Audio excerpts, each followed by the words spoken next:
Good morning વિદ્યાર્થી મિત્રો, આપણે સામાજિક વિજ્ઞાનમાં લેસન નંબર 13 સંસાધનોનું જતન અને સંરક્ષણ વિશે અભ્યાસ કરી રહ્યા છીએ. તેમાં ભાગ 1ના વિડીયોમાં આપણે સંસાધન કોને કહેવાય, સંસાધનના પ્રકારો અને તેના વિશે અભ્યાસ કર્યો. હવે એમાં ભૂમિ સંરક્ષણ અને ભાગ 2માં જળ સંસાધન અને ખનિજ સંસાધનનો. હવે આજના વિડીયોમાં આપણે જોઈશું વન અને વન્યજીવ સંસાધન. માનવીનું અસ્તિત્વ અને પ્રગતિ વિવિધ સંસાધનોને આભારી છે. આપણો માનવનું જે અસ્તિત્વ છે અને પ્રગતિ છે તે વિવિધ સંસાધનોને આભારી છે. કુદરત પાસેથી આપણે વિભિન્ન ચીજો મેળવી આપણી જરૂરિયાતો પૂર્ણ કરતા રહીએ છીએ. આપણે બધા શું કરીએ છીએ? કુદરત પાસેથી ઘણી બધી ચીજો મેળવીએ છીએ અને એ મેળવીને આપણી જરૂરિયાતો આપણે પૂર્ણ કરતા રહ્યા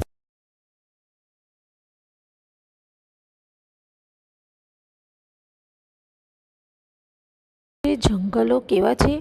અતિ મહત્ત્વનું સંસાધન રહેલું છે આપણું. સાથે વન્યજીવ પણ નિરાળું અને વૈવિધ્યસભર છે. તેના સાથે સાથે વનની અંદર જે લોકો જીવન કાઢે છે તે પણ કંઈક અલગ જ છે. ભારતીય સંસ્કૃતિમાં પણ વનનું ખૂબ જ મહત્ત્વ દર્શાવેલું છે. આપણી જે ભારતીય સંસ્કૃતિ છે તેમાં વનનું ખૂબ મહત્ત્વ દર્શાવ્યું છે. હવે જંગલોનું મહત્ત્વ જોવાનું છે. વન એટલે જંગલ. જંગલો આપણને અનેક રીતે ઉપયોગી છે અને જંગલમાંથી મળતું શાક અને સાલનું લાકડું ઇમારતી લાકડા તરીકે વપરાય છે. જંગલમાંથી જે શાકનું લાકડું જે આવે એ ખૂબ મોંઘું હોય છે અને સાલનું લાકડું વગેરે ઇમારતી લાકડા તરીકે વપરાય છે. તેમાંથી ઘરનું ફર્નિચર વગેરે બનાવવામાં આવે છે. પછી આગળ દેવદાર અને ચીડના લાકડામાંથી રમતગમતના સાધનો બને છે.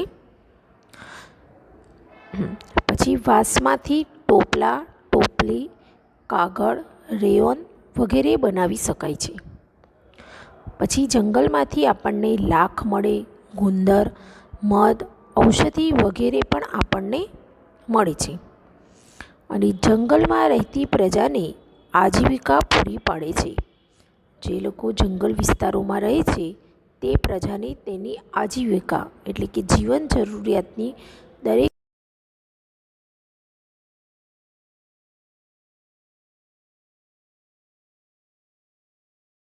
જે લાકડું મળે છે જુદા જુદા પ્રકારના, તો એ લાકડાના જુદા જુદા ઉપયોગ થાય છે. હવે જંગલોનું આર્થિક મહત્ત્વ સાથે પર્યાવરણ મહત્ત્વ પણ વિશેષ છે. આપણે આગળ જે જંગલો લાકડાના વિશે જોયું તે શું છે? એનું આર્થિક મહત્ત્વ થયું. હવે તેના સાથે સાથે તેનું પર્યાવરણનું પણ મહત્ત્વ સવિશેષ છે. જંગલો આબોહવાને વિષમ બનતી અટકાવી ભેજ જાળવી રાખે છે. જંગલો શું કરે છે? આબોહવાને વિષમ બનતી અટકાવી ભેજ જાળવી રાખે છે. તેમજ વધુ વરસાદ લાવવા ઉપયોગી છે. તેમજ આ શું કરે છે કે વધુ વરસાદ લાવવા પણ આપણને વૃક્ષો ખૂબ જ ઉપયોગી છે. ભૂમિગત જળને ટકાવી રાખવામાં પણ મદદરૂપ થાય છે. જમીનની અંદરનું જે જળ છે તેને ટકાવી રાખવા માટે પણ આ જંગલો ખૂબ જ મહત્ત્વના છે. પછી તેઓ જમીનનું જે ધોવાણ થાય છે, તો એ ધોવાણ થતું અટકાવવા માટે પણ જંગલો ઉપયોગી છે અને વાતાવરણની અંદર ઓક્સિજન અને કાર્બન ડાયોક્સાઇડનું સમતોલન જાળવવામાં મદદ કરે છે. તો આવી રીતે જંગલો પર્યાવરણ રીતે પણ સવિશેષ મહત્ત્વ છે. પછી ભારતમાં જંગલોનું પ્રમાણ ખૂબ જ ઓછું છે. ભારતની અંદર આ જંગલોનું પ્રમાણ ખૂબ ઓછું છે.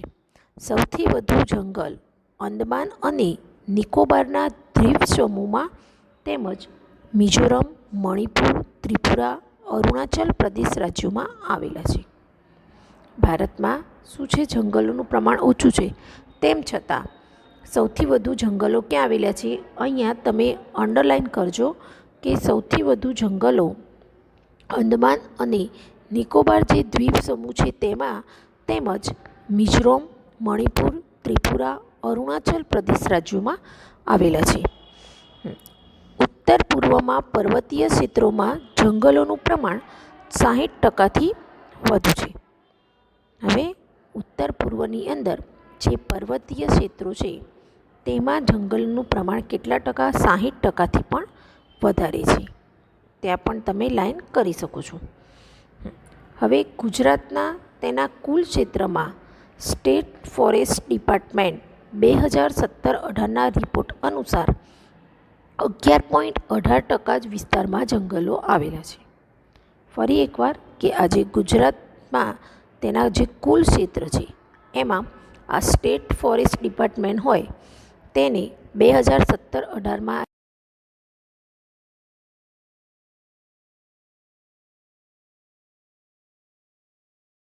અનુસાર કુલ ભૂમિ ભાગના 33% વિસ્તારોમાં જંગલ હોવા જોઈએ.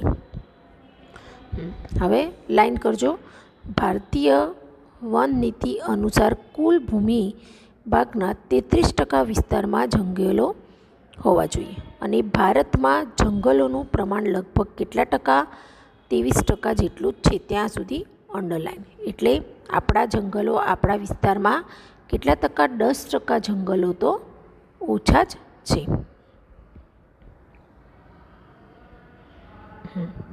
હવે આગળનો પોઈન્ટ છે વન સંરક્ષણ. તો આજે જંગલો ઝડપથી નષ્ટ થઈ રહ્યા છે તે આપણે સૌ જાણીએ છીએ. તો ઘટતા જંગલોમાં વિશ્વની મોટી સંખ્યા બની છે. આજે જંગલોનું પ્રમાણ ઘટે છે તેમાં વિશ્વની મોટી સમસ્યા બની છે. વન ઘટવાના ઘણા કારણો છે. આજે વન ઘટે છે તેના શું રહેલું છે? ઘણા બધા કારણો રહેલા છે. જેમ કે માનવીની જમીન મેળવવાની ભૂખ, ઉદ્યોગો માટે કાચો માલ મેળવવા, ઇમારતી લાકડું મેળવવા, શહેરીકરણ વગેરેના લીધે જંગલો ખૂબ જ ઝડપથી ઘટી રહ્યા છે. હવે આ જંગલો કેમ ઘટી રહ્યા છે? એક તો માનવીને શું કરવું છે? જમીન લેવાની ભૂખ છે. પછી ઉદ્યોગો માટે તેમાંથી કાચો માલ મળે છે, ઇમારતી લાકડું આમાંથી મળે, અને શહેરીકરણના લીધે આ જંગલો ખૂબ જ ઘટી રહ્યા છે. ત્યાં લાઈન કરી દેજો. હવે જંગલોના આડેધડ વિનાશ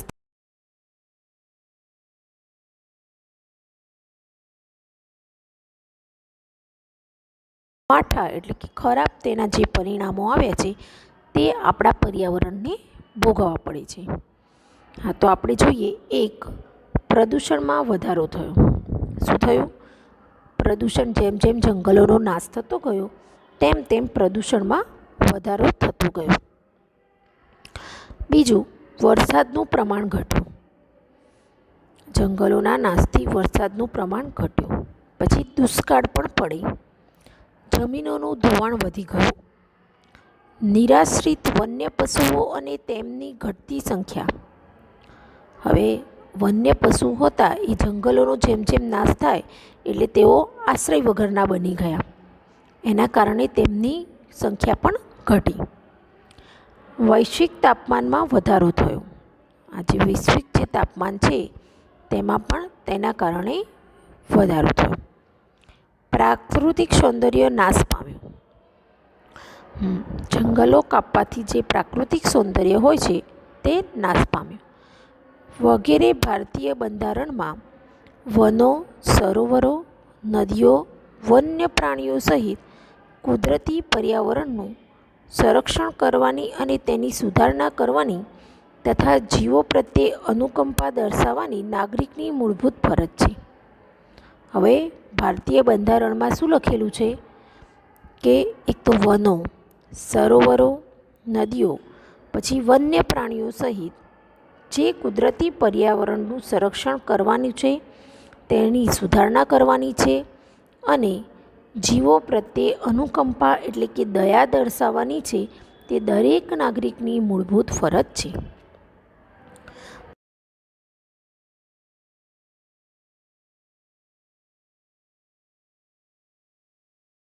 કરેલી છે તો નાગરિકની મૂળભૂત ફરજ છે ત્યાં સુધી.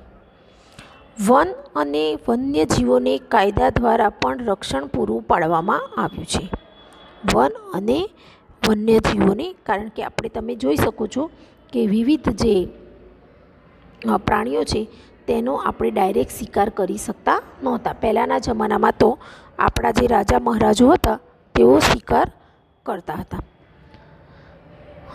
અને તેમાં સજાની પણ જોગવાઈ કરવામાં આવી છે. હવે વન સંરક્ષણના કેટલાક ઉપાયો નીચે મુજબ છે. 1. પર્યાવરણ શિક્ષણ અને પર્યાવરણ જાગૃતિ લાવવાથી વન સંરક્ષણ કરી શકાશે. શું થશે? પર્યાવરણ શિક્ષણ આપવાનું અને પર્યાવરણ જાગૃતિ લાવવાથી શું થશે? વન સંરક્ષણનું રક્ષણ કરી શકાશે. બીજું, વિવિધ સ્પર્ધાઓ પ્રવૃત્તિઓ દ્વારા જંગલોનું મહત્ત્વ સમજાવવું. જંગલ ખાતાના કાર્યક્ષેત્રને ગુણવત્તાસભર બનાવવું. જંગલ ખાતાનું જે કાર્યક્ષેત્ર હોય આખું, તેને કેવું ગુણવત્તાવાળું બનાવવું જોઈએ. પડતર જે જમીન છે, નકામી પડતર જે ખાલી પડેલી છે તેવી જમીનમાં આપણે વૃક્ષારોપણ કરવું જોઈએ. પછી શાળામાં ઇકો ક્લબની રચના કરી વિવિધ પ્રવૃત્તિઓ કરાવવી જોઈએ. અને વૃક્ષારોપણ, વન મહોત્સવ જેવા કાર્યક્રમોને મહત્ત્વ આપવું જોઈએ આપણે. હવે ઉજવણીના વિવિધ દિવસો છે તો એ દિવસે આપણે એની યાદમાં શાળાની અંદર પણ આવા વન સંરક્ષણને લગતા કાર્યક્રમો.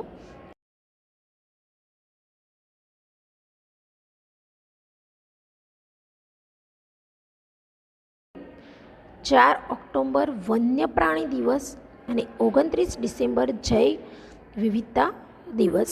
આ દિવસો તમારે યાદ રાખવા જેવા છે અને આ દિવસો પ્રમાણે આપણે શાળામાં વન સંરક્ષણને લગતી પ્રવૃત્તિ પણ કરાવી શકીએ છીએ. હવે વન્યજીવ સંસાધન. વન્યજીવનું જે સંસાધન છે તે જોઈએ. ભારતનું વન્યજીવન વૈવિધ્યસભર છે. આપણું જે વન જીવન છે તે કેવું છે? એકદમ વૈવિધ્યવાળું છે. વિશ્વના વિવિધ જંતુઓ, અનેકવિધ પ્રાણીઓની પ્રજાતિ ભારતમાં આવેલી છે. વિશ્વની અંદરના વિવિધ જંતુઓ અને અનેકવિધ પ્રાણીઓની જે અલગ અલગ જાતિઓ છે તે આપણા ભારત દેશમાં આવેલી છે. પક્ષીઓ અને માછલાની પ્રજાતિ પણ વધુ વૈવિધ્ય જોવા મળે છે. પક્ષીઓની અને માછલાઓની પણ. પછી સરીસૃપો, સસ્તન વર્ગના અને ઉભયજીવી પ્રાણીઓમાં ભારે વૈવિધ્ય જોવા મળે છે. હવે સરીસૃપો, સસ્તન વર્ગ અને ઉભયજીવી જે પ્રાણીઓ છે એ કયા પ્રાણીઓ કયા વિસ્તારમાં આવે, કયા ભાગમાં આવે તે તમે વિજ્ઞાનમાં અભ્યાસ કરી ચૂક્યા છો. તો હવે જોઈએ. જમ્મુ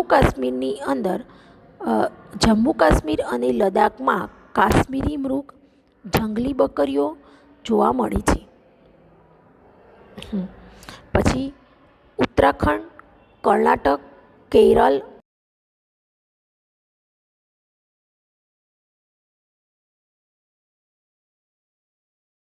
ગેંડો ભારતનું વિશિષ્ટ પ્રાણી છે. એક જ સિંગવાળો જે ગેંડો હોય તે આપણા ભારત દેશનું શું છે? વિશિષ્ટ પ્રાણી છે. તે અસમ અને પશ્ચિમ બંગાળના દલદલીય ક્ષેત્રમાં વસે છે. અસમ અને પશ્ચિમમાં જે દલવાળો ભાગ હોય એવા ક્ષેત્રમાં આ વસે છે. કચ્છના નાના રણમાં અને તેને અડીને આવેલા ક્ષેત્રોમાં ઘુડખર એટલે કે જંગલી ગધેડા જોવા મળે છે. હવે ભારત એક એવો દેશ છે કે જ્યાં સિંહ, દીપડો અને વાઘ ત્રણેય જોવા મળે છે. ભારત એક એવો દેશ છે કે જ્યાં આપણને શું જોવા મળે? સિંહ, દીપડો અને વાઘ ત્રણેય. પછી સિંહ ગુજરાતના ગીરના જંગલોમાં વસે છે. વાઘ પશ્ચિમ બંગાળ, મધ્યપ્રદેશ, મહારાષ્ટ્ર, કર્ણાટક, રાજસ્થાન, હિમાલયના ક્ષેત્રોમાં જોવા મળે છે. અને રોયલ બેંગાલ ટાઈગર એટલે કે બંગાળનો વાઘ છે એ વિશ્વની 8 જાતિઓમાંનો એક છે. આ બધું જ આપણને ભારત દેશમાં જોવા મળે છે. દાંતા, જેસોર, વિજયનગર, ગુજરાતના ડેડિયાપાડા અને રતનમહાલ વિસ્તારમાં આપણને શું જોવા મળે છે? રીંછ જોવા મળે છે. ભારતની અંદર પછી બતક, પોપટ, કાબર, કબૂતર, મેના વગેરે જાતિના પક્ષીઓ પણ મોટી સંખ્યામાં જોવા મળે છે. અને આ બધા પક્ષીઓ તો આપણી આસપાસ પણ ફરતા આપણે જોઈ શકીએ છીએ.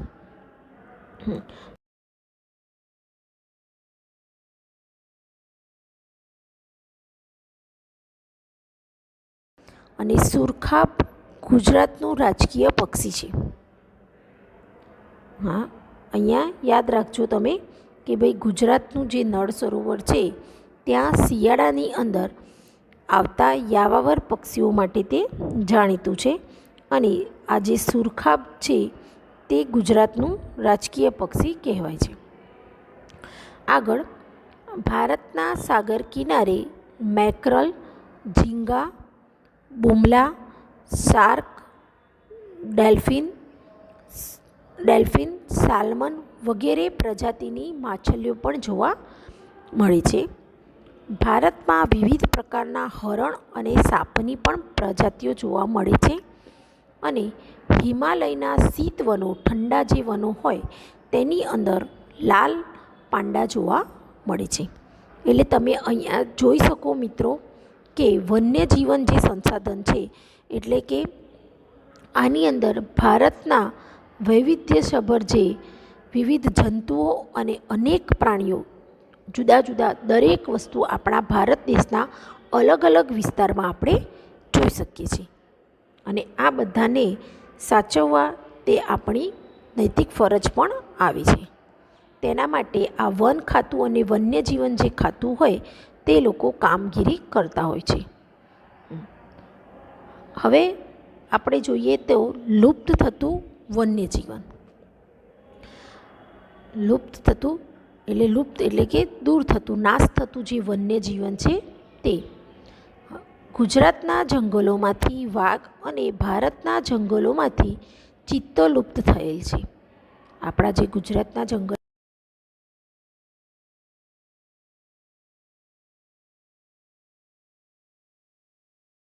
હાલ લુપ્ત થઈ ગયેલા છે.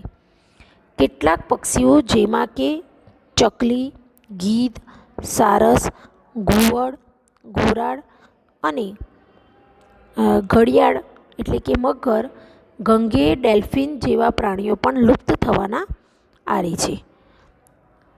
ગુજરાતની નર્મદા, તાપી, સાબરમતી વગેરે નદીઓમાં જોવા મળતી જલબિલાડી હવે સંકટમાં છે. હવે તમે અહીંયા ફોટા જોઈ શકો છો. તો આ જે છે એક લાલ પાંડા છે, પછી ઘડિયાળ એટલે કે મગર, ગંગેય ડેલ્ફિન અને આ જળબિલાડી ચોથું જે ચિત્ર છે. તો આ બધા જે પ્રાણીઓ છે આવા અત્યારે હાલ શું થઈ ગયા છે? લુપ્ત થઈ ગયા છે, કે ક્યાંય જોવા મળતા જ નથી આપણને. એટલે એ પણ આપણા માટે એક શરમજનક બાબત કહી શકાય. હવે વન્યજીવનનું સંરક્ષણ. વન્યજીવોનું રક્ષણ કેવી રીતે કરવું તે બતાવેલું છે. સદીઓથી વન્યજીવોના સંરક્ષણ માટે કાયદા થતા આવ્યા છે. સમ્રાટ અશોકે વન્યજીવના રક્ષણ માટેના કાયદા કરાવ્યાની નોંધ ઇતિહાસમાંથી મળે છે. હવે આ જે સમ્રાટ અશોક છે તેને વન્યજીવનના રક્ષણ માટે શું કરાવ્યા હતા? કાયદા. અને તેની નોંધ અહીંયા આપણા હિસ્ટ્રીની અંદર જોવા મળે. આજે પણ તે માટેના કાયદા તો છે જ. મોટાભાગના રાજ્યોમાં સ્ટેટ વાઇલ્ડ લાઈફની રચના થયેલ છે. આપણા ભારત દેશના જે જુદા જુદા રાજ્યો છે તેની અંદર સ્ટેટ વાઇલ્ડ લાઈફ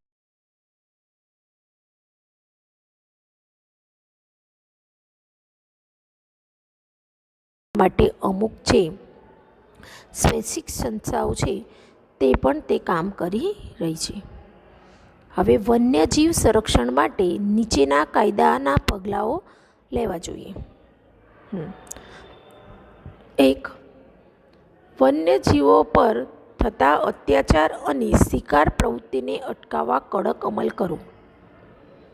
વન્યજીવના સંરક્ષણ માટે નીચે મુજબના કાયદાના પગલાં આપણે સરકારે લેવા જોઈએ. એક તો વન્યજીવન પર જે અત્યાચાર થાય છે ને શિકારની પ્રવૃત્તિ થાય છે તેને અટકાવવા કડક અમલ કરો. જંગલના વન્યજીવોની ગણતરી સમયાંતરે કરવી જોઈએ. જંગલની અંદર જે વન્યજીવો તેમની ગણતરી અમુક સમયના અંતરે થવી જોઈએ. જંગલ વન્યજીવોને કુદરતી સંરક્ષણ પૂરું પાડે છે, તેથી જંગલોનો પણ વિનાશ અટકાવવો જોઈએ. કારણ કે બંને એકબીજા સાથે સંકળાયેલા છે, માટે અહીંયા આપણે જોયું ને વન અને વન્યજીવો સંરક્ષણ આપણે ભેગું સંસાધન કરી રહ્યા છીએ. લોકોને વન્યજીવોનું મહત્ત્વ સમજાવી વન્યજીવન સંરક્ષણની સમજ આપવી જોઈએ. આપણને બધાને એમ થાય કે પ્રાણીઓ શું કામના છે, આ વન્યજીવો, એટલે આપણે બધાને શું કરવું જોઈએ, આ વન્યજીવોનું મહત્ત્વ સમજાવવું જોઈએ અને તેની સમજ આપવી જોઈએ. જંગલમાં લાગતી આગને ડામવા ઝડપથી પ્રયત્ન. ઘણી વખત આપણે જોઈએ છીએ ને કે દાવાનળ ફાટી નીકળે છે, જંગલમાં આગ લાગે છે, તો આ જે આગ લાગે તેને બુઝાવવા માટે ઝડપથી પ્રયત્નો કરવા જોઈએ. વચમાં ક્યાં ઓસ્ટ્રેલિયામાં લાગી હતી ને, તો તમે જોયું હતું કેટલા બધા જંગલ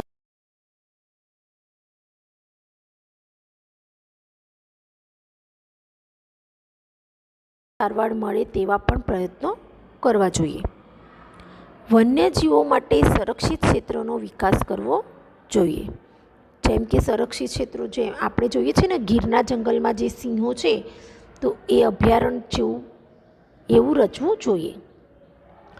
પ્રચાર પ્રસાર માધ્યમો દ્વારા જાગૃતિ લાવવી જોઈએ. આ જાગૃતિ લાવવી હોય વન્યજીવો માટે, વન સંરક્ષણ માટે, તો એના માટે પ્રચાર અને પ્રસારના માધ્યમોનો ઉપયોગ કરવો જોઈએ. અને વન્યજીવ સંદર્ભે વન્યજીવોની જરૂરિયાત જેવી કે પાણી, ખોરાક, કુદરતી આવાસ પૂરતા પ્રમાણમાં મળે તેવી વ્યવસ્થા ગોઠવવી જોઈએ. હવે આ વન્યજીવ સંદર્ભે શું કરવું જોઈએ, આ વન્યજીવોની જે જરૂરિયાતો છે, જેવી કે આપણી બધાની જેમ પ્રાથમિક જરૂરિયાત હોય છે તેમ વન્યજીવોની હોય ને, તો તેના માટે પાણી, ખોરાક, કુદરતી આવાસ પૂરતા પ્રમાણમાં તે લોકોને મળે તેવી વ્યવસ્થા ગોઠવવી જોઈએ. આમ વનનું રક્ષણ થશે તો વન્યજીવો પણ સારી રીતે બચી શકશે. માટે જ આપણે જોયું કે વન સંરક્ષણ અને વન્ય સંસાધન બંને સાથે લીધેલા છે અને બંને એકબીજા પર નિર્ભર, એટલે કે વન ઉપર વન્યજીવો તો નિર્ભર જ છે. એટલે આપણે જંગલોનું મહત્ત્વ અને આ જે વન્યજીવો છે તેમનું મહત્ત્વ આપણે પ્રચાર પ્રસારના માધ્યમો દ્વારા માનવોમાં, આપણા જેવા લોકો સુધી પહોંચાડવું જોઈએ, જેથી આ બંને જીવોને, વન અને વન્યજીવોને આપણે સારી રીતે બચાવી શકીએ છીએ.